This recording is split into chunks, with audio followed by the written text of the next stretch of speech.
Приветствую вас, друзья, на канале Рыболов Копатель. Сегодня мы прибыли на коп несколько в иные места, нежели обычно. Скажем так, сейчас это Зеленоградский район, ближе к северу Калининградской области. Ну а историческую справку сейчас товарищ профессор расскажет нам. Кстати, не забывайте участвовать в конкурсе. Ссылочка вот тут вот будет в подсказке сверху и снизу в описании под видео. 19 декабря уже касочка будет разыграна. Желаю удачи всем. Поехали. Привет, подписчики канала и те, кто только собирается это сделать. Сегодня мы находимся в очередном историческом месте, если так можно сказать, в период Второй мировой войны. Здесь за моей спиной находится поселок Куменен, немецкое его название такое. Сейчас он ныне называется поселок Кумачево. 2 февраля 1945 года в этом районе, значит, 91-я гвардейская дивизия наша, прорвав оборону немецкую, немцы держали дорогу, которая идет отсюда на Пилау и Фишхаузен, то есть Балтийск и Приморск, и захватили находящийся на западе от нас поселок Теренберг, ныне несуществующий, и поселок Гермау, ныне название русское. Потом они продвинулись в сторону побережья, поселок Пальмникен, где сейчас находится знаменитый наш областной янтарный комбинат, и вышли южнее Пальмникена на побережье Балтийского моря. Но там они встретили сильную группировку противника, которая прикрывала подступы к Фишхаузену и Пилау. Под напором этих частей наша дивизия была вынуждена отступить. И в районе Гермау русского попала в огневой мешок, организованный немцами, когда немцы, разместив на окружающих поселок высотах артиллерию, сильно нас потрепали.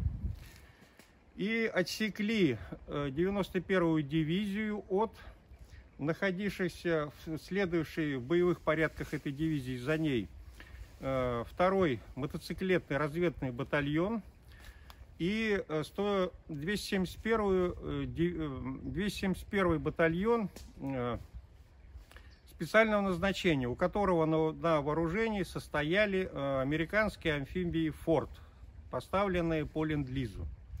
То есть таким образом образовалось два небольших котла. Да, и в то время, в 1945 году, и мы еще продолжали, к сожалению, попадать в эти котлы. В результате боев, которые длились со 2 по 7 число февраля месяца 1945 года, нашим окруженным частям удалось с тяжелыми боями и большими потерями пробиться из окружения. То есть во время выхода из окружения часть наших войск выходила в сторону Ауэрге, так называемого ныне поселок Дунаевка, где была рассеяна и практически уничтожена 95-й немецкой пехотной дивизии, которая выходила из-под Мемеля, который в январе 1945 года был уже взят. Мемель — это Клайпеда, Литва. Как свидетельствуют архивные данные, при выходе из окружения два этих батальона, мотоциклетный и амфибийный, утратили практически всю боевую технику в этом районе. То есть немцам достались большие трофеи. Кстати, мотоциклы, состоявшие на вооружении в нашем батальоне, были марки Харлей-Дэвидсон. Так что вполне возможно, что где-то здесь по болотам и низинам можно что-то даже и отыскать. Целый Харлей-Дэвидсон. И значительная часть амфибий также досталась немцам. В итоге нам пришлось отступить в сторону Кёнигсберга назад, и где мы уже, значит, фронт находился в состоянии затишья после вот этих локальных прорывов наших частей к морю до марта 1945 года, когда вот началась Браунсбергская операция, о которой я говорил ранее. А под Кёнигсбергом наши войска, как известно любителям и знатокам истории, блокировали Кёнигсберг и до начала апреля месяца находились там, под ним, в ожидании штурма. Первая находка у профессора, товарища. Еще не успели включить георадары, а уже находки. Это от дренажной системы. Полевой немецкой. Да. Глиняная труба с маркировками. Бунслау 100. Сотка это, наверное, диаметр. Да. Фабрик. Плохо читаемо. Вот. Плохо читаемо. Вот тут ручей идет. Соответственно, поля справа-слева. И вот такие первые находки. Да, которые при советской власти после войны безжалостно выбирали с полей, потому что считали, что надо увеличивать площадь посевных посевов. Вот, был послевоенный первый голод из-за нашего безграмотного землераспахивания, скажем так, после войны. У немцев был плодородный слой на 25 сантиметров залегал. Мы из России привезли плуги на 50 сантиметров, чем уничтожили все здесь, что было до нас создано веками. Товарищ профессор в ударе. Да, маленький какой-то размер. Черная, болотная. Что от нее осталось? Размер небольшой. Какой-то товарищ Гитлер-Югенда. Ну, по-моему, с вальцем. По-моему. 35-е, наверное. По-моему, вальс есть. О, подшлемника, правда, нет. Может, он-то где-то там, в глубинах остался. Ну что, на реставрацию будете забирать? Обязательно. Здесь только заварить, и все. Тут пару проушин. И, как говорится, можно пользоваться. Хоть даже червяк тут уже. Военный еще или нет? Ну да, скорее всего. О, Декальки есть, нет? да. Ну вот, одна сторона вообще ушла. Кстати, это моя рукавица, ну что-то зеленая. Вот, а здесь может быть какая-нибудь в лесной музей в самый раз. Новые экспонаты лесного музея.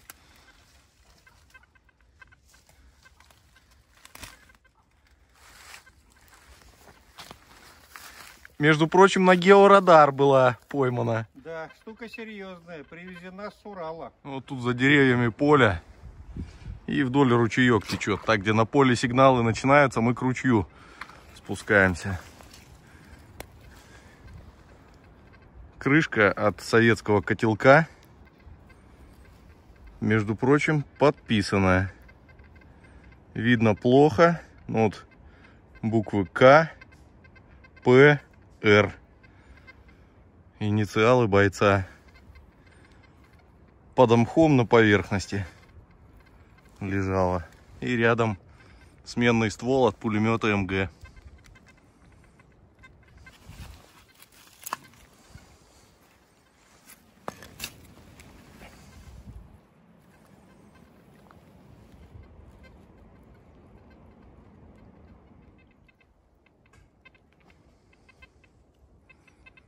Фауст-патрон, без которого ни один коп не обходится.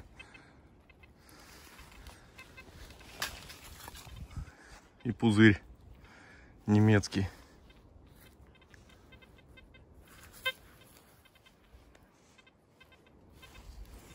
Сигнальчик у профессора. Да, топор немецкий.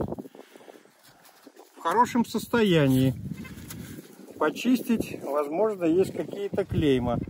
Поточить и можно в работу.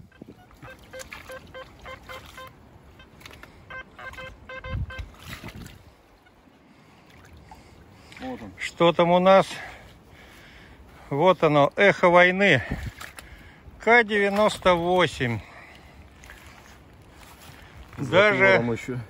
не рассаперенный. Да, остатки дерева, затвор.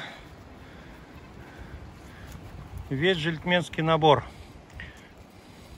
Даже прицельная планка есть. Вот так вот. Следы войны.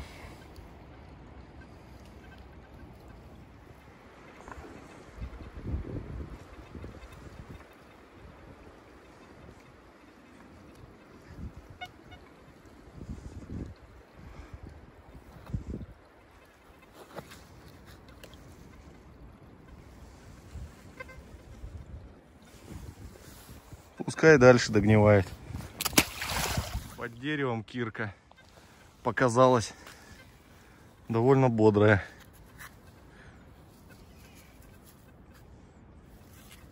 Так что вот тут оставлю. Кому надо, приходите, забирайте.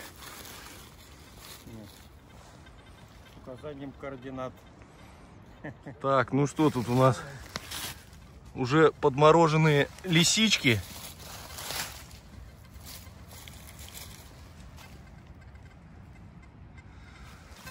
Бодренькие какие.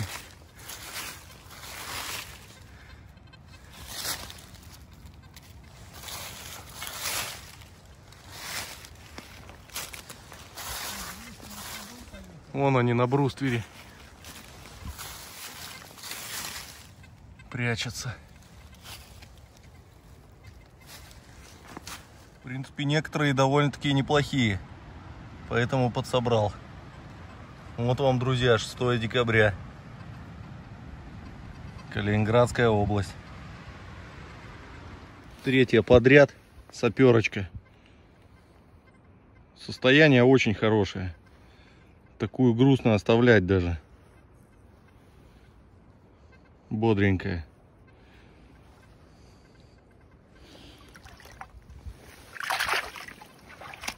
Так, у профессора сигнал был. Специнструмент для выкручивания пробок. Из F1, да? Да. И вот такая пробка была найдена. Выкрученная, целая. Эбонитовая, да? Да, это эбонит. Вот такая пробочка. Да, да. Ну-ка, инструмент еще поближе. И вот. И они выкручивались вот этим инструментом. Пробка выкручивалась. Угу. На пунктах боепитания. Потом вставлялись чеки и выдавались бойцам сразу же в готовом, так сказать, виде. А кто-то носил с собой чеку отдельно, гранату отдельно. И вообще так было положено по нормам. Но не все соблюдали. В боевой обстановке ситуация менялась часто и неожиданно, поэтому кто-то уже носил снаряженными, кто-то с пробками и перед боем выкручивал и готовился. Вот инструмент, пожалуйста. Так, цветные дела. Ну и поясочков чуть-чуть. Какие-то вот гильза из болота, еще в краске.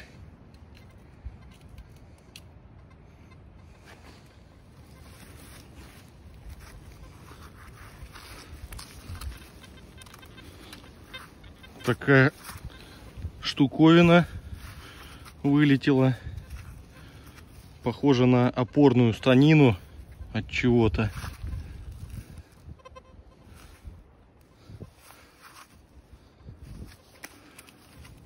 Здесь под наклоном идет.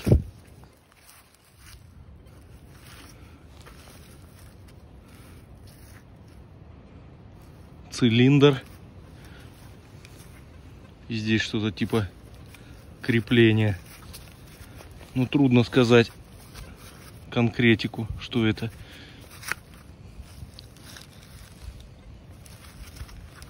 У кого есть мысли, пишите в комментарии.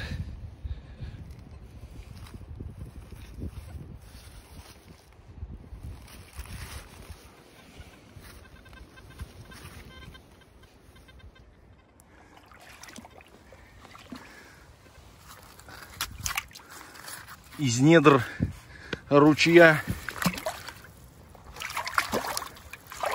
показался котелок.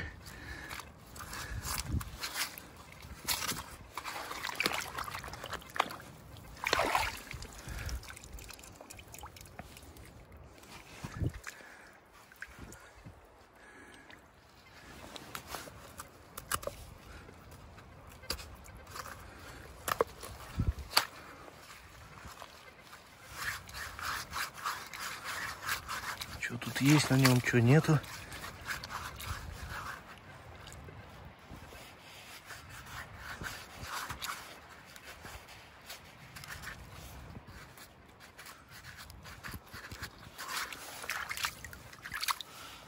Так.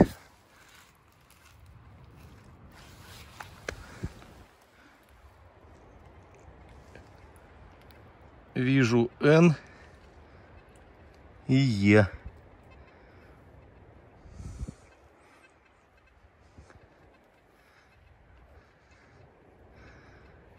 Ну да, НЕ.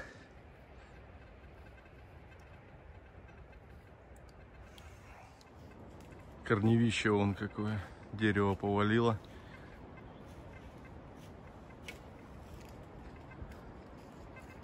Идем по ручейку. Алюминиевый сигнал крупный. И вот прям под листьями.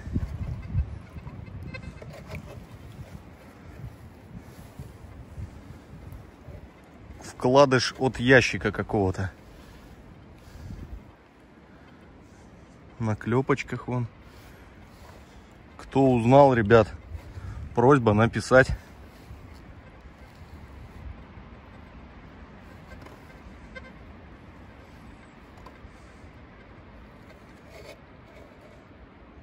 Цифр, букв не видно.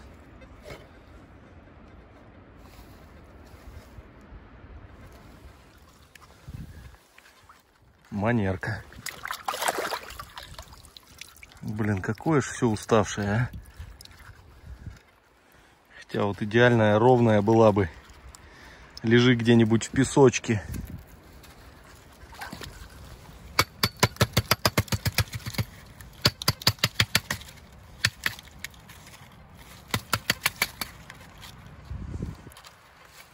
Ну, он просто...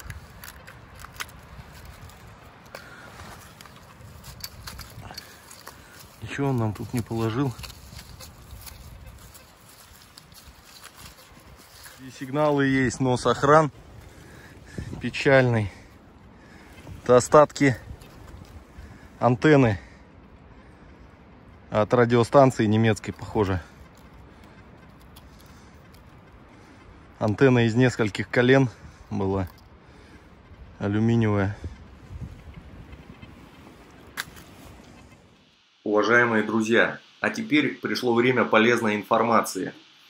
Интернет-магазин Антиквар 32 дарит скидки до 25% на металлоискатели и аксессуары по промокоду РЫБАКОП. Каждый, кто увлекается копом, сможет подобрать для себя товар в каталоге, а это и металлоискатели, и пинпоинтеры, поисковые катушки, поисковые магниты, также каталоги монет. Можете подобрать для себя металлоискатели БУ. Переходите по ссылочке, которая будет указана в описании, и обязательно применяйте промокод РЫБАКОП. Это даст возможность получить скидку до 25%. Сигнал, пока не пойму что, но очень немаленькая.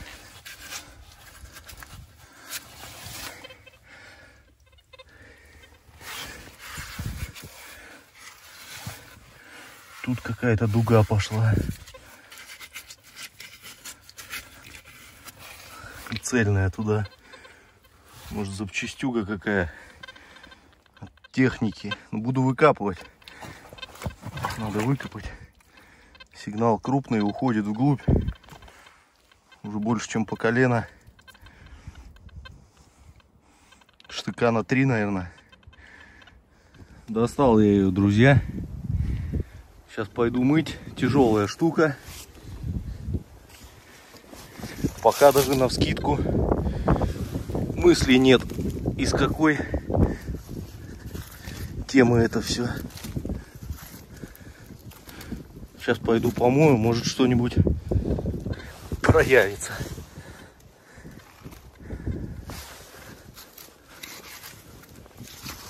Надо ополоснуть. Что, помыл я эту штуку. Проявилась маркировка ПМ-301. По виду напоминает плуг.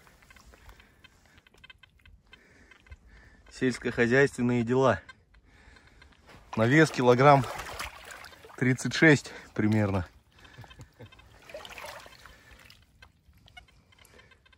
Тяжеленный. На металлолом такой забрать, конечно, можно. Вроде машина недалеко. Если кто узнал, ребята, напишите конкретно, что за плуг такой, потому что ранее не попадались такие. Сильно он какой-то борзый.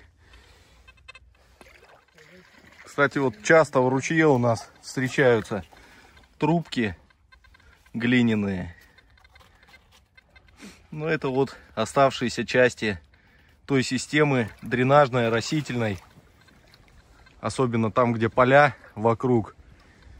У немцев все это четко, конечно, работало. Не было никаких болот, запрут и так далее. Все четко по системе.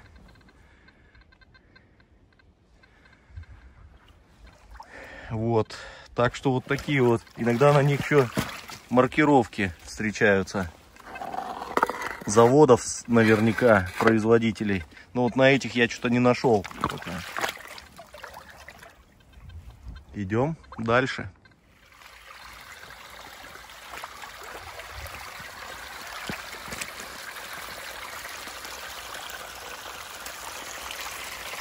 Вот он опять же.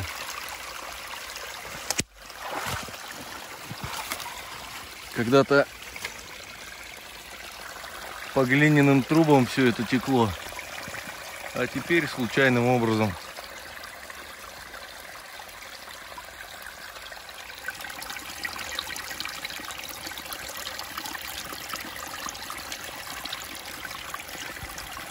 Ну что, друзья, что-то маленько грязно я какой-то. Заканчиваем сегодняшний выезд. Разведали, посмотрели. В принципе, находки какие-то есть, сохран не очень. Ну, то, что мы прошли, это от этой территории, про которую профессор рассказывал, это 1%, наверное, только. Ну, сейчас эксперта послушаем. Ну что, друзья, сделали мы, скажем так, марш-бросок по болотам и взгорьям.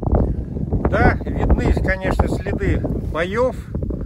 Есть интересные места, есть уже места хоженые, есть еще не очень. Но, как говорится, мы получили свою долю эмоций, свою долю находок. Было интересно. Оставайтесь с нами, мы обязательно продолжим. И слезы пошли. Слезы? Ну. Ты хочешь сказать, что ветром слезы выдаешь? Нет, такая нота была просто. Ну все, друзья, давайте.